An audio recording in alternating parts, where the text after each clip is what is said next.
Unión Cívica Radical, Encuentro Federal y Unión por la Patria, el proyecto de financiamiento para las universidades, 143 votos a 77. No fue raspando, digamos. Acá se construyó con mucha muñeca política una mayoría para un proyecto muy importante. Está Blanca Osuna para charlar con nosotros, diputada nacional de Unión por la Patria y vicepresidenta de la Comisión de Educación. Blanca, soy Pablo Garuso con Luis Pagéniger y Gaby Radiche en Que Vuelvan las Ideas. Saludamos. ¿Cómo estás? ¿Qué tal? ¿Cómo les va? Gracias, Blanca, por atendernos.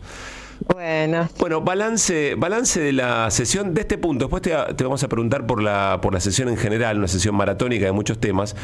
Pero ¿con qué satisfacción se quedaron por la aprobación de este proyecto, de esta media sanción? creo por dos cosas. Sí. En primer lugar, porque hubo en temas educativos de tratamiento del día de ayer un intento de quien fue ministro de Educación de Mauricio Macri de impulsar la declaración de servicio esencial de la educación. Finocchiaro. Y creo que en ese, claro, de Alejandro Finocchiaro, y en ese marco es que lo que sí logramos que quede claro es que la intención principal de ese proyecto es el de modificar legislación laboral y la prohibición en un marco tan complejo, digamos, para lo que es la inversión en educación o los recursos necesarios para la educación, el hecho de prohibir manifestaciones, reclamos, penalizar todo ello. A ver, Blanca, una pregunta ahí, ya que mencionas ese tema, que es el otro importante en materia educativa que se trató. Vos lo que estás diciendo es cierto, el proyecto tenía toda la intención de condicionar el derecho a huelga, limitar el derecho a huelga, pero le agregaron modificaciones que lo hicieron de menor impacto, digamos. A ver si nos puedes explicar un poco mejor eso. Claro, en realidad yo creo que ese objeto tiene patas cortas, porque para materializarse, por un lado, que falta la media sanción del Senado, ¿no? Que creo que va a ser harto dificultosa, pero al mismo tiempo que muestra como la mueca más hipócrita del gobierno, de un gobierno que desfinancia la educación. Estamos hablando, por ejemplo, yo ahora estoy viajando a mi provincia. Sí. En mi provincia, ayer y hoy paro, porque los docentes han sido despojados de un plumazo del Fondo Nacional de Incentivos Docentes, de aportes para conectividad, para material docente, y a su vez el gobernador Frigerio puso en las espaldas de los docentes la obligación de aportar al financiamiento de la caja de jubilaciones. Una negociación que evidentemente él no lleva a buen puerto con el presidente, con quien es socio y cómplice. O sea, en la dupla Frigerio-Milei, ese resultado es negativo. ¿Qué hace? Bueno, que los docentes paguen más, cada trabajador, como un trabajador público cualquiera. Los docentes aportan a la caja de jubilaciones por su propia jubilación. Sí. Pero a su vez el gobernador le pone eso.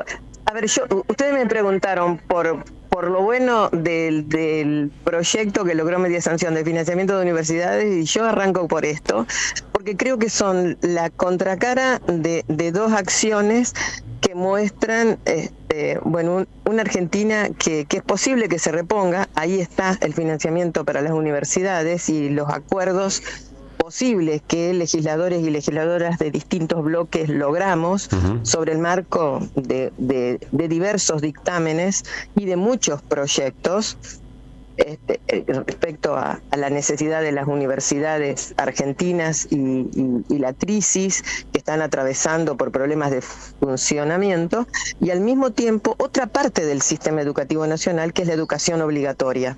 Claro. Entonces, a la educación obligatoria, ¿qué le imponen a los docentes y a los pibes que no pueden manifestar? Porque estamos hablando de niños, niñas, adolescentes. Bueno, señores, acá la educación se disfraza de esencial, pero en realidad no es esencial, es una presión que modifica las reglas de juego de la legislación laboral argentina. Claro. Así que creo que esas dos cosas transitamos ayer, y yo la verdad que celebro que en materia de lo que es las universidades hayamos podido conformar un una buena norma, una muy buena norma. Blanca, Blanca, la interrumpo un segundo nomás, sí, antes sí. de pasar al tema universitario. Luis Pablo Giniger es mi nombre. Pensaba, mientras le escuchaba, claro, porque en realidad están ligados un tema y otro, porque la forma de lograr que la educación sea esencial es aumentándole el salario a los docentes y no docentes. ¿Es esa la manera de garantizar que la educación sea esencial?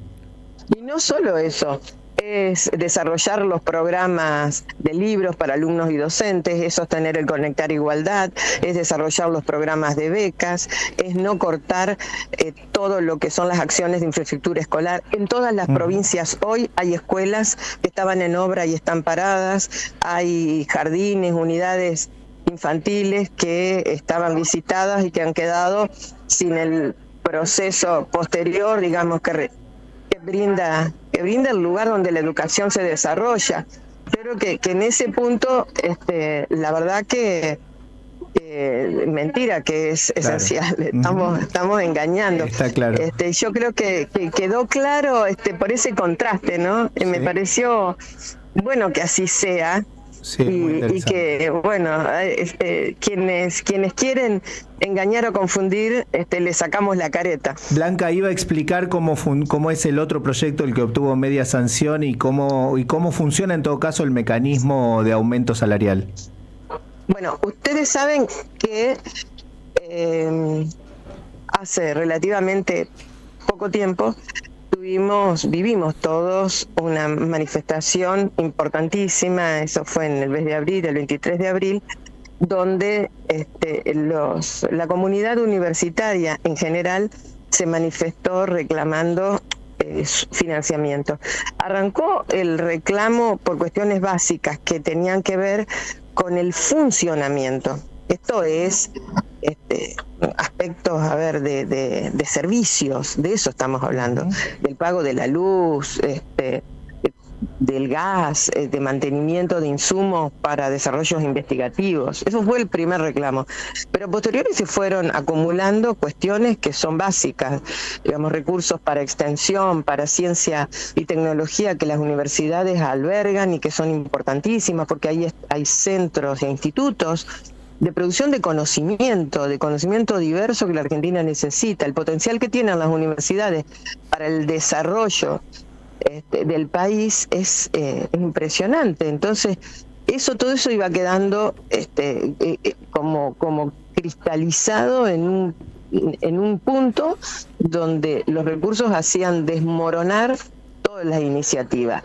A eso últimamente se sumó, y de hecho hay manifestaciones hoy, paros, hay universidades tomadas como la de San Luis, la situación salarial de trabajadores y trabajadoras, docentes y no docentes. Cuando nosotros vemos y analizamos la ejecución presupuestaria en lo que va del año en materia salarial, la verdad que el retroceso, la retracción, oscila entre el 35 y el 40%. ¿Qué es lo que sucedió? Que no hay paritarias en un país donde los sindicatos docentes venían con una gimnasia, una práctica de debatir su nivel salarial, sus acuerdos salariales en marcos paritarios. El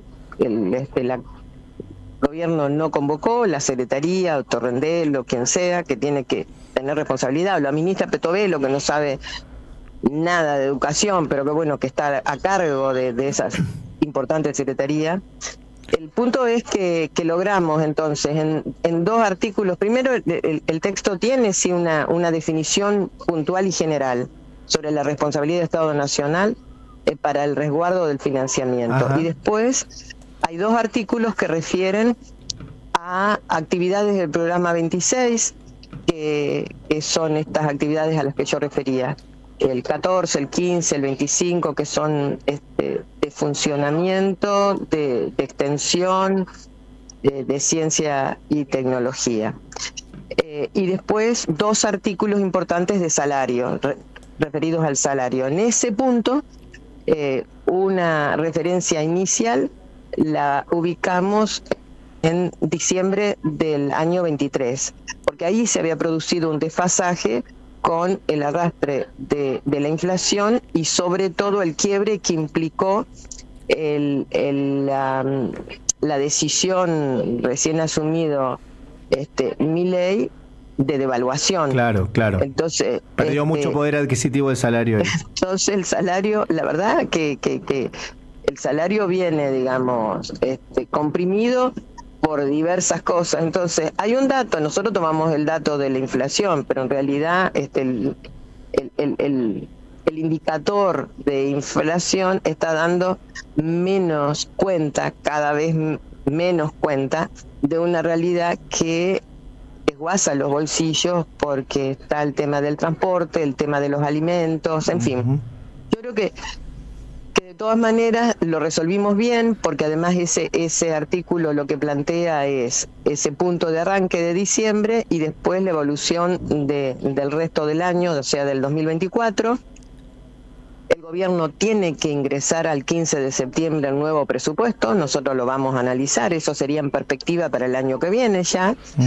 Pero además establecimos en otro artículo el valor de la paritaria para que, digamos, en los casos de que haya un acuerdo paritario en el ámbito de la Secretaría de Educación y eso sea indicativo de mejores condiciones y acuerdo salarial, bueno, será eso lo que preponderará. Blanca, Gabriela Radiche la saluda, ¿cómo le va? Quería hacer una pregunta a propósito de un hilo muy clarificador que hizo en la red X, en Twitter, a propósito de esta circunstancia, que comienza diciendo, usted, ¿no? La educación, un derecho, lo esencial financiarla, y sobre el final, algo que es contundente y lo tomo como pregunta, a Milei no le importa la educación. ¿Cree efectivamente que a Milei no le importa para nada la educación? Mire, a quien está a cargo de un área ejecutiva como es el actual presidente, pero supongamos que sea cualquiera, ¿cuál es la medida que nosotros podemos aplicar para hacer una evaluación? Simple y llano, como ciudadano, digamos, no como un estudioso del presupuesto. Bueno, es lo que vemos, es lo que vivimos, es lo que escuchamos, y cuando yo recorro muchas escuelas y estoy en contacto con universidades permanentemente. Entonces uno ahí ve que no hay lugar a engaño alguno, que los salarios no alcanzan, pero que además los programas se cortaron. Esto es, no llega recursos. Por ejemplo, está a punto de culminar una obra importante en la Universidad Nacional de Entre Ríos, en Gualeguaychú, vinculada a la formación agropecuaria, que en mi provincia, una provincia con un perfil agroalimentario, es clave, es importante. Digo, no solo la formación profesional, sino el impacto y los desarrollos que las propias casas de estudios tienen en su entorno o en su región. Bueno, no llega un peso, y entonces eso no resiste sostenerse, y la gente se angustia, se pone mal, reclama, se manifestó el 23 de abril y se van a volver a manifestar, y están en su derecho.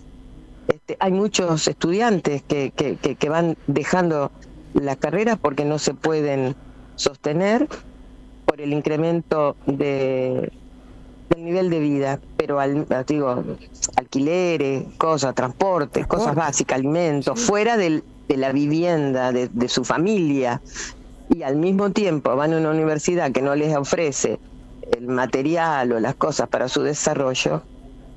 La verdad que es tirar por la borda, la verdad.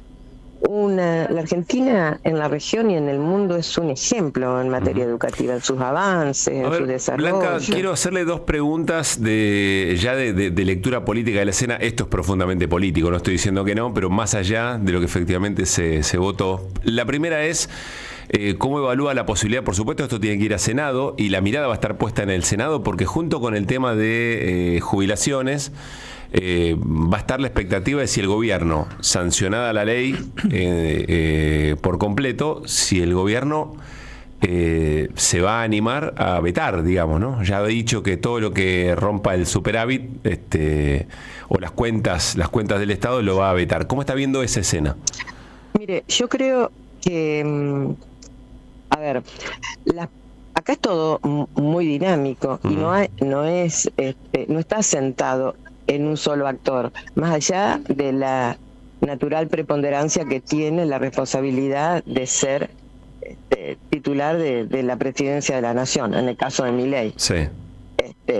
Ahora, él puede decidir lo que quiera, lo que se le cante, evidentemente da muestras cotidianamente de cuáles son las cosas que les interesa y quiere priorizar, y no son justamente los temas y las políticas educativas, pero también hay otros actores. Por eso yo creo que acá la cuestión es dinámica, porque también yo me pregunto, bueno, Milei, acá la moneda está en el aire, puede ser cara o seca, ahora depende cómo caiga. Claro. Es también la reacción de otros actores que están directamente involucrados por derecho y por interés. Entonces ahí yo creo que la respuesta es abierta. En el caso de los senadores, termino con esto, en el caso de los senadores y senadoras, bueno, también nadie come vidrio en esto. Muchos de ellos participaron de las marchas y tienen diálogos porque la gente nos golpea la puerta. Entonces, cada cual sabrá lo que hacer. Yo creo y tengo mucha expectativa que efectivamente, en el caso de legisladores de los bloques vinculados a Unión por la Patria, van a impulsar este proyecto. Pero también creo, como lo hicimos anoche, esta madrugada en diputados, logramos con legisladores de otros bloques, ¿no? Esa era mi otra pregunta. Mi otra pregunta es cómo evalúa haber construido una mayoría holgada, ¿no? Para aprobar esto con la Unión Cívica Radical y el Encuentro Federal. Bueno, yo lo valoro. ¿Qué quieren que le diga? Yo lo valoro. No fue fácil. No fue fácil. Uno en estos acuerdos tiene que resignar una letra. Esa letra implica producto de esfuerzo. Vieron que la labor legislativa y la construcción de leyes tiene es una síntesis de producción intelectual, de debate, de marcos políticos, de atenciones y evaluaciones permanentes. Cada cual defiende su mirada y además su posición. Pero cuando uno pone primordialmente cuál es el problema que hay que resolver y cuáles son los sujetos a los que tenemos que darle respuesta, creo que eso fue lo primordial y eso fue lo que nos alentó a que, habiendo 3 dictámenes, lográramos ir descartando uno, el que tenía más chance de además ser acogida de letra y de artículos de otros dictámenes. Entonces ahí aparecieron las universidades, las becas que no estaban originalmente, o aparecieron o estuvieron presentes, están presentes en el dictamen, la paritaria. Quiero pasar esto en limpio porque es importante. Había un proyecto. Había un proyecto. Quiero pasar esto en limpio porque quizá la audiencia no lo sabe, pero había un proyecto del PRO, si no me equivoco, que no era lo que termina votándose, un proyecto del radicalismo al que se suman elementos de Unión por la Patria, que enriquecen mucho. Digamos, esta arquitectura política lleva rosca, lleva negociación, por eso preguntaba, y también es volátil, digamos, ¿no? Porque estos encuentros para estos temas después pueden ser desencuentros para otros.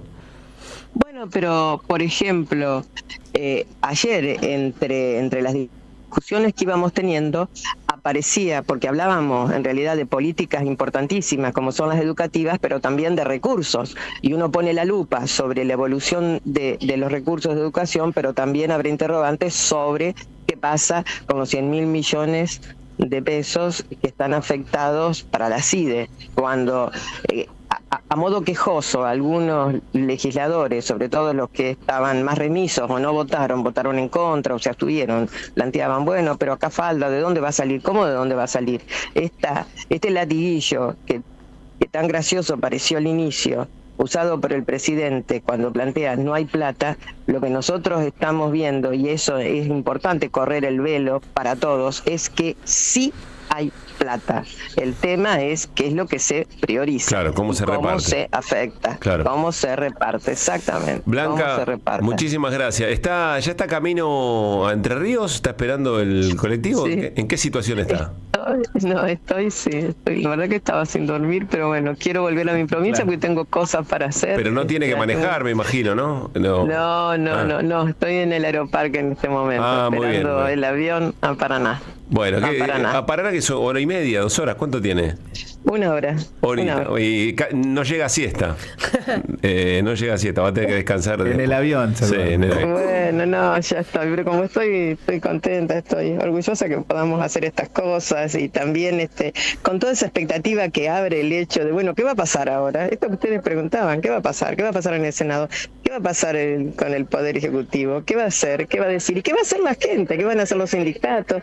¿Qué van a hacer los estudiantes que tantas veces recibimos en la Cámara de Diputados con hermosos encuentros, los académicos? Se está dando una situación, Blanca. Lo que nos explican. Se está dando una situación que ustedes, como Bloque de Unión por la Patria, en diputados están logrando una amalgama, digamos, ¿no? Y una capacidad de acción política que fuera del Congreso, hay una franca crisis, no se lo voy a explicar a usted, de conducción, de resurgir, digamos, después de una derrota electoral muy, muy fuerte. ¿Cómo vive esa diferencia? Yo creo que como todas las cosas, ¿no? Mire, yo este fin de semana pasado estuve en La Rioja, acompañando a los riojanos en la jura de la Constitución, de una nueva Constitución. Sí. No es esta la respuesta a todos los interrogantes que nos hacemos después de una posición crítica, pero digo, siempre hay expectativas. Yo en esto no lo digo ingenuamente, lo digo con la confianza que da uno tiene que tener esperanza, si no, no puede comprometerse en política. Pero hay como elementos concretos, ¿no? Elementos concretos. Si una provincia como La Rioja, que además está hipercondicionada por políticas perversas, ¿no? Del gobierno nacional, que las limita en materia de recursos, pero a su vez define, por ejemplo, que son una de las provincias de desarrollo minero más importantes de la Argentina, como son algunas otras del Norte Grande, pero van a priorizar el cuidado del ambiente o van a definir que los jueces, los magistrados no duren más de 10 años de desempeño y no sean monárquicos, o van a decir que la renta básica universal es un derecho y que la internet, el acceso al transporte, al agua, es un derecho y esto hace que el Estado los pueda regular. No sé, les podría seguir diciendo. Entonces digo, ahí se abre una puerta que no solo sirve para los riojanos, sino que a su vez nos sacude un poco esa modorra o ese temor de decir, ¿y cómo se hace ahora?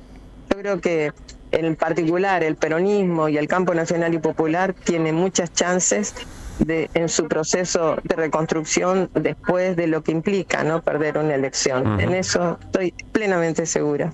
Blanca, gracias por este rato, que pueda descansar después de una sesión muy larga. Gran abrazo. Bueno, gracias a ustedes. Blanca Osuna, charlando con nosotros, diputada nacional de Unión por la Patria. Sí, si querés, a modo de cierre o para complementar la información, esta semana se cumplió, como mencionaban al comienzo de la nota Blanca Osuna, la semana o los días de medidas de fuerza en todas las universidades del país. Aquí en la Universidad de Buenos Aires, 3 días de paro contundente, el lunes, martes y miércoles. Continúa la semana que viene con otras 48 horas de paro y medidas de fuerza en todo el país, los días 20 y 21 de agosto.